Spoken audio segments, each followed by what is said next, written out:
Welcome to the last video in the yoga blanket folding series. So today we're going to do a really nice one for the back and particularly for the sacrum.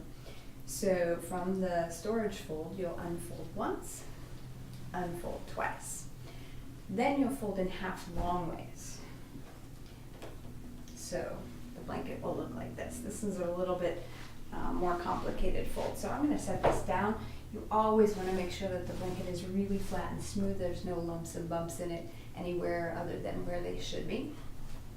From here, you'll then pick the blanket up, fold it over so that 2/3 of the blanket is over the top, and then fold the top part back. And you kind of have to massage it a little bit until you get this really skinny, snake-like fold in the blanket.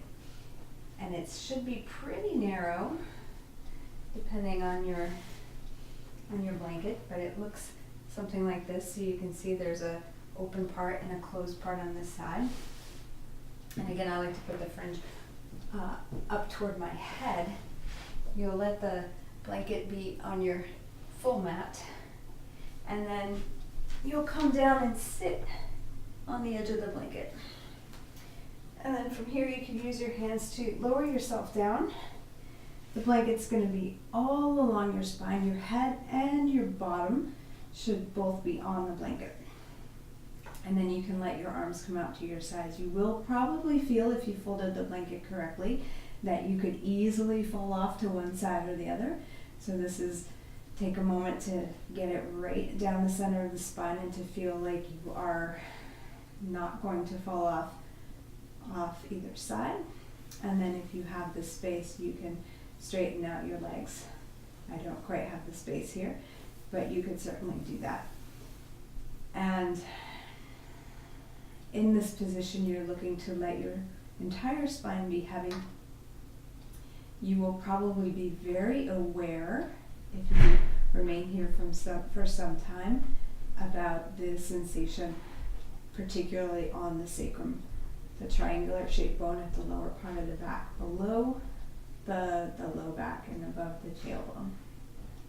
So you can stay here for several minutes. And when you're ready to come out, you'll just roll off to one side, pull the blanket out, and then I recommend that you come back down. And even just for that brief amount of time, I can certainly feel the difference of how it feels to lay flat after having that blanket removed. So you can start in this position, which we call constructed rest, with the knees bent and the feet flat, before you put the blanket under, and then do the blanket and then come off and then see how the difference feels. Anyway, I hope you enjoyed this series with the yoga blanket, and stay tuned for more videos.